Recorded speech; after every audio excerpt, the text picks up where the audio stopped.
I'm reading a lot less in these papers, just in case I'm last minute want to switch up what I read, so no worries, I'm not gonna read all of these.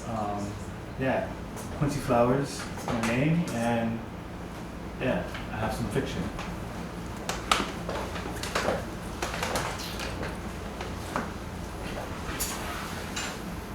Lew Walker Road. Lew Walker Road wasn't long enough. It wasn't paved.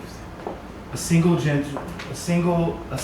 ginger-tinted dust trap formed by wheels and horse hooves traveling to and from the brick house my father built on bargain land in 1933, dead-ended at a patch of woods where plum and pecan trees dotted the border. Beyond that is where we stepped in with our boots to get firewood, fence post wood, walking sticks, every kind of stick, for any purpose thought up after handling and considering a shape. Find a bowed, flexible branch, and all of a sudden, you imagine you have lost the ability to use your hand. Now your hand falls off. You become salamander-like, able to regenerate a limb resembling an extra long ochre clipper. Those were the days, as they say. I do not quite understand why this is said so often. I suppose some speakers of these words are looking back to something lost, something changed unfavorably, and so the words begin a lament. Those woods, the pasture across Lew Walker and the rolling hills backdropping the brick house, a combined 992 acres is what I think about when I think about home. It's what I think about when recalling childhood. The blue house sat opposite Lew Walker at the corner formed by the intersecting 109 highway. The only reason I went past the blue house was to school and to carry my mother's jar of preserves to Reds or to haul old man's okra to town. Canebrake was that kind of town. The kind of town people farm or clean house or maintain the side of the road along US 80 or work at the Donaldson's, which was the soap plant in Greenville, or McMillan's, the denim factory. There were school teachers, a doctor, some plumbers, and house painters like any other place has, but most of the people farmed. They didn't all farm a place they called their own. Some farmed a place too large for the owners to farm themselves, or a place, old man say, owned by a person too educated or too lazy, too old, maimed, or senseless to roll up his sleeves. Since I stayed near to the house and away from it, the closest one to me growing up was Rita, until I was 12 years, nearing 13. I was the youngest, October 21st, 1944, 11 months after Rita's November 6, 1943. People joked that she paved the way for me. She helped with mathematics, taught me how to understand Wordsworth and Edgar Allan Poe, in the days when they and Shakespeare, Dickinson, Hawthorne were the only writers at South Red Creek taught through the books that they wrote. Rita was all-knowing, as far as I was concerned. She knew all about life science, too, and got out in the dirt with me, right at the edge of the woods, near the house and the plum trees, and called out not only the names of the insects and the creatures that we dug out or pulled down from a branch, but their genera as well. My mother used to say that we were joined at the hip, and I see why. But anywhere away from the Walker Road, nobody ever knew we were related. We'd ride the bus to and from and pass each other out at school, and it'd be like nobody was there. Anyone who never came to the hill was surprised to know that we were siblings. "Oh, you're a Nelson," they say. I wasn't aware of that we were moving along in a manner that was odd to conventional intrafamily relationships until she was calling me self-centered, selfish, thoughtless, egotistical, solipsistic, narcissistic, mellow, mystics, isms, and ists, all of which I had to look up. We were adults when she pulled me to the side to explain that I had no right to complain about how things turned out. What the hell was I nostalgic for was a real question. What sense was it regretting any of the choices that I made? She told me that if I wanted to draft a narrative of her life, She told me that I should draft the narrative of her life if I wanted an exciting story to yap about. If I wanted the center of attention, I needed to know that stories were about struggle and conflict, falling or rising on up, suffering for long enough and then rising. That was her story, the more compelling. People paying attention would respect it at every turn. They would feel her protagonist for sure, no question. She was looking at me while telling me all of this. She continued to look at me after she had said it.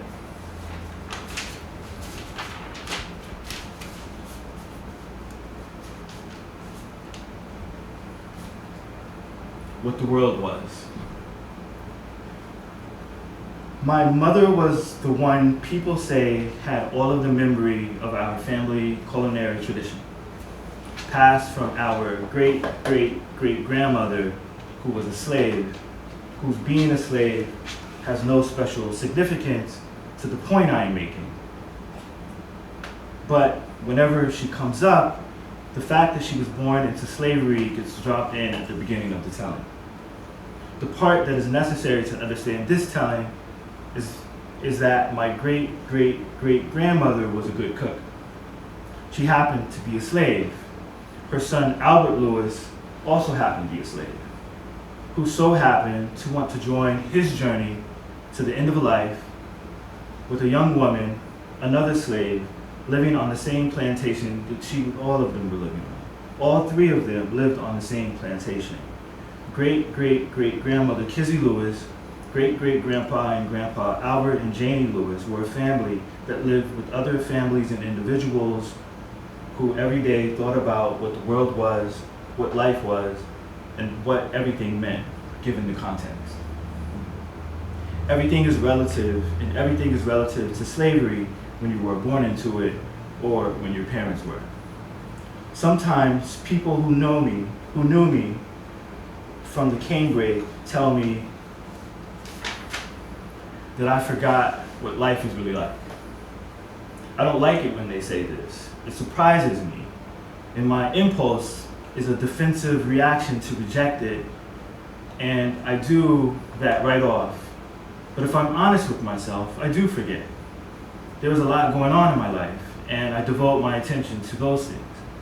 I am rarely successful at convincing any of them that the fact that they are correct in my forgetting about a past does not mean what they think it means. My insistence in living the life facing the future, more than remembering times before I was born, does not mean what they think it means. And when I am critical of those attempts to face the future, or when I struggle to live in the present, it does not mean what they think it means. They think it means that they should bring me back, some way or another, usually in the form of a telling. These stories fortify a life. One is no good without them. Life mystifies and one needs guidance. So we are told and we tell. The tellings are never presented as a new dialectic, only as revivals, recastings, and spin-offs. One does not remember what it feels like to have heard the story for the first time. It has always been told, and you have always heard it, that Ethel Town sent great-great-grandpa Albert Lewis a letter from Connecticut, and it was sent back. The owner of the plantation, where Albert lived, had been staring at the letter on a Spanish cedar table for a long while, stewing in an annoyance he had never known. He pounded his fist on the table before throwing the letter there, angered that this Ethel Town, who had the audacity to deliver a letter to one of his slaves directly, and he couldn't help but to continue to stare at the awning suspended above the address to his plantation. Imagine that. Albert Lewis Plantation, Uniontown. A little more than a year later, after he sent the letter back to Ethel, a carriage pulled into the drive. 3 men hopped out. Ethel Town was one of them, and it seemed that he was the one that mattered. the other two being his handlers.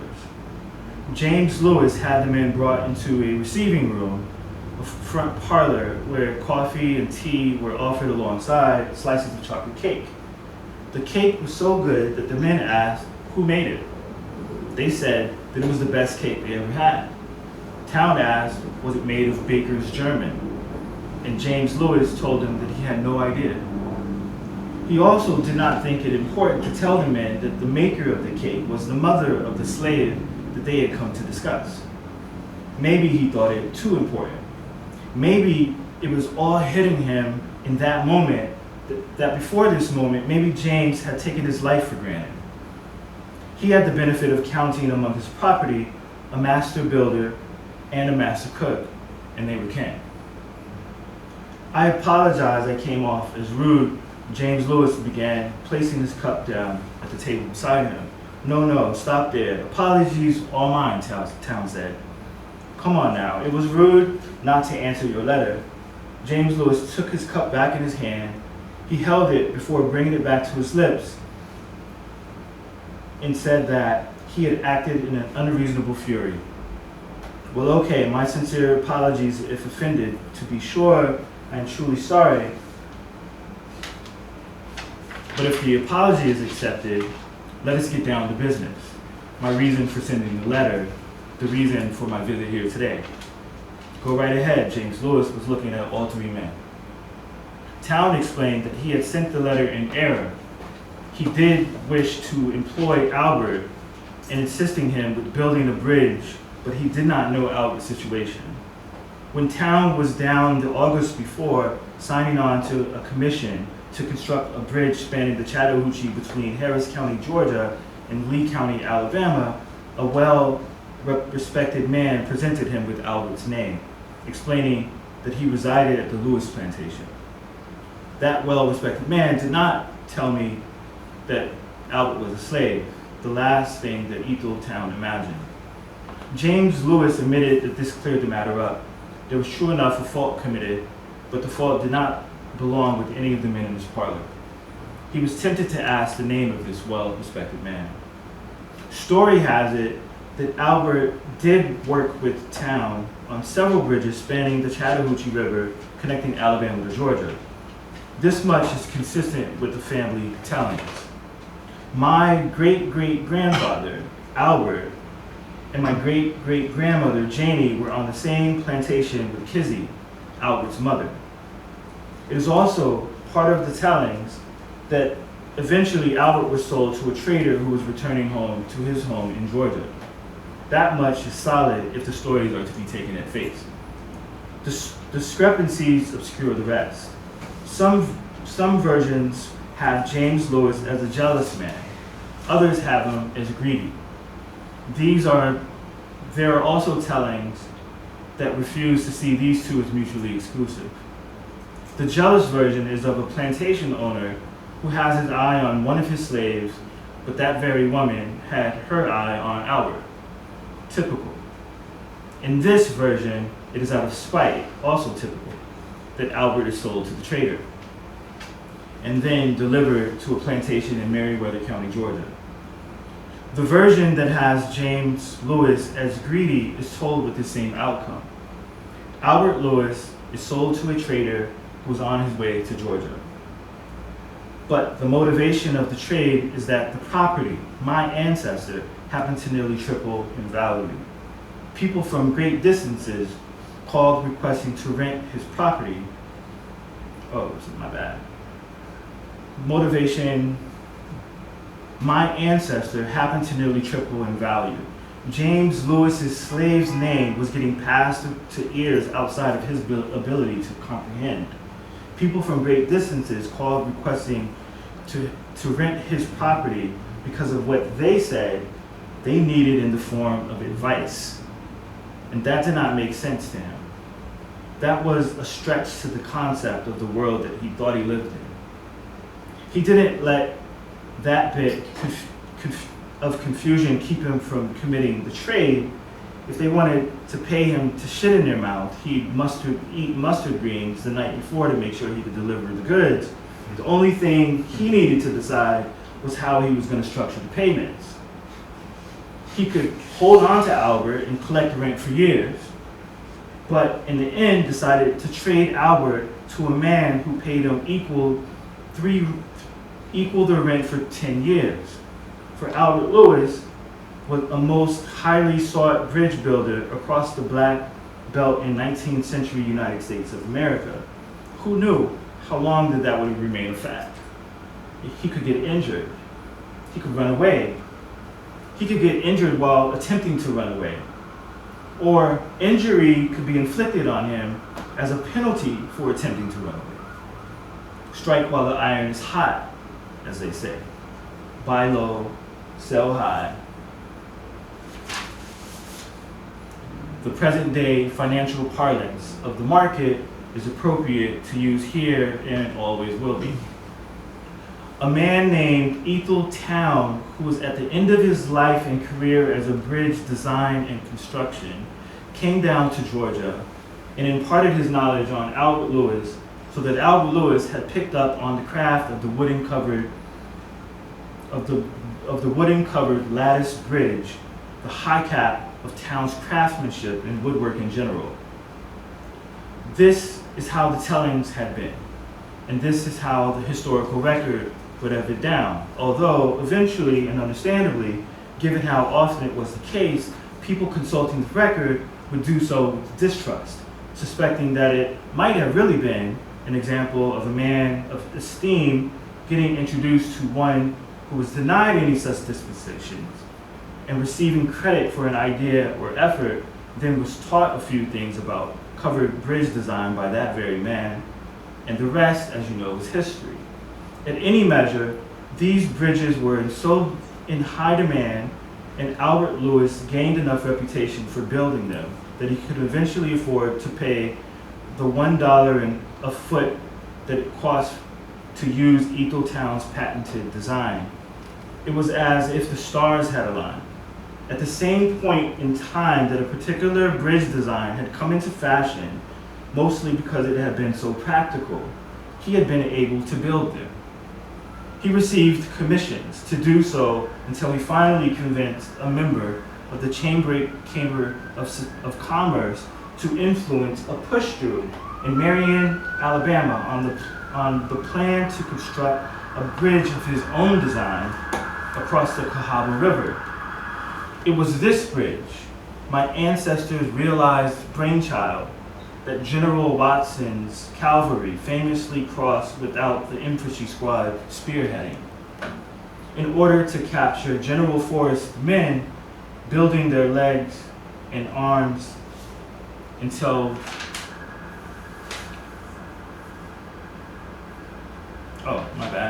binding their legs and arms until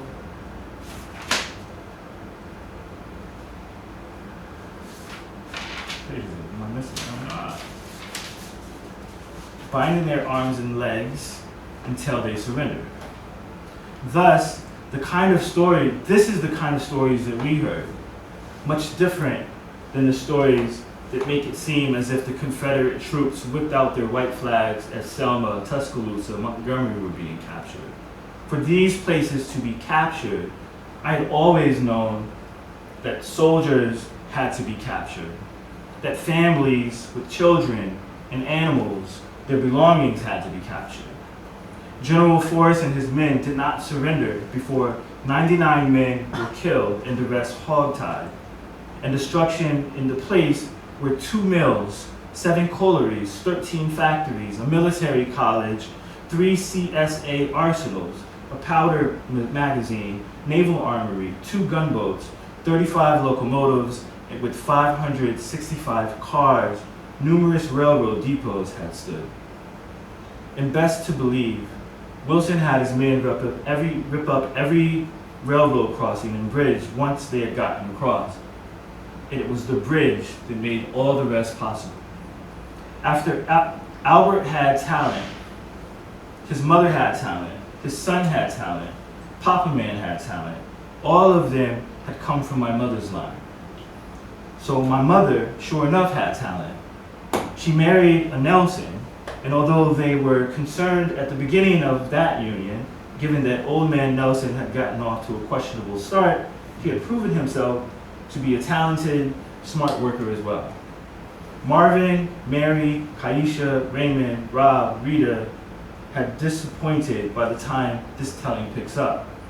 So of course, everybody was looking at me, looking for what I would do to fortify the legacy, given my own context, which included my mother making jellies and jam preserves, pickled cucumbers and pig feet, and the best bread and cakes, putting them out twice a month in jars for delivery to Red's. Whenever I gave Red the jars, he gave me money for the price of the sales. The morning after we went swimming in Jacob's Lake, she had a cart of dilled cucumber pickles set out, 36 jars, and make sure none of them break, she told me every time. I had just finished with the chickens, collecting eggs with Rob and Raymond, and before that we had been with our father feeding and harnessing the mule and milking cows. I was happy to see Lucy already outside the barn, saddled and the bridle hanging around the rail of the fence.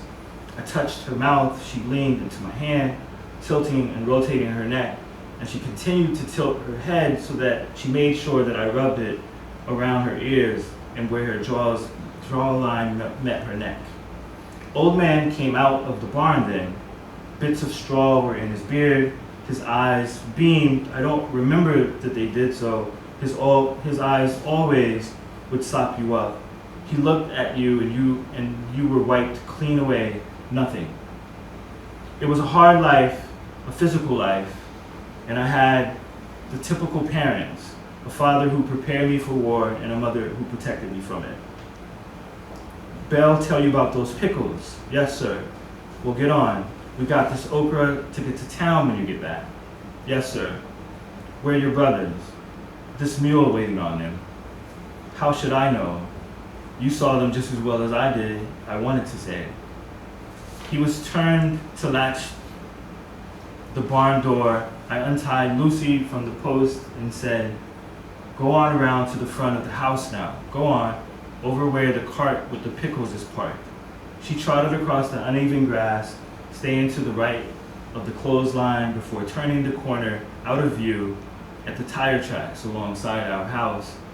Our dog Peanut was resting at the foot of the shade shaped by a tree, and Lucy was ready to step out by the time I made it around there. I'll stop there. Thank you.